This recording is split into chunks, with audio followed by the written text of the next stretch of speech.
Chers amis, aujourd'hui nous allons voir comment l'homme sur cette terre peut devenir saint.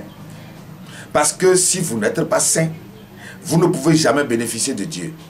C'est celui qui est saint qui domine sur Satan. Alors pour devenir saint, vous devez abandonner l'idolâtrie sous toutes ses formes. Parce que l'idolâtrie, c'est l'adoration donnée à Satan.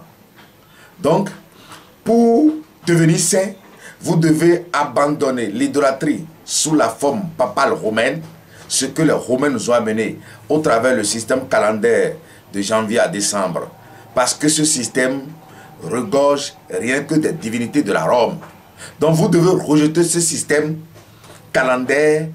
Vous devez aussi rejeter toutes ces panoplies de fêtes qui sont insérées dans ce système, ne serait-ce que pour vous amener toujours dans l'idolâtrie. À savoir, vous devez abandonner janvier, vous devez abandonner Noël, vous devez abandonner fête des pères, fête des mères, la Pâque de dimanche, la Pentecôte de dimanche, le Ramadan, la Tabaski, le Maouloud des consorts. Vous devez abandonner tous ces rituels parce que c'est des rituels païens. Vous devez aussi abandonner l'idolâtrie sous la forme endogène, c'est-à-dire ce que nos parents nous ont fait savoir. Le versement du sang des animaux sur le vaudou à la maison. Vous devez quitter aussi tous ces rituels. Lorsque vous abandonnez tout cela, vous devez croire maintenant en Jésus-Christ. Et cette croyance en Jésus-Christ fera de vous des saints de Dieu. Ce n'est pas le mort qui est saint.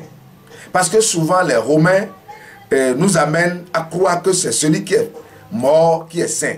C'est celui qui est vivant et qui croit en Jésus-Christ qui est saint. Même si tu es vivant et que tu ne crois pas encore en Jésus-Christ, tu n'es pas saint et tu ne pourras jamais être saint. Parce que c'est le sacrifice de Jésus-Christ qui rend l'homme saint. Donc lorsque vous êtes vivant, vous êtes créature de Dieu, tout court. Mais si vous croyez encore en Jésus-Christ, vous devenez enfant de Dieu et Jésus-Christ, son sacrifice, va te justifier. Et dans le livre de Lévitique 19, à partir de versets 1 à 2, la Bible dit: soyez saints comme moi, votre Dieu, je suis saint.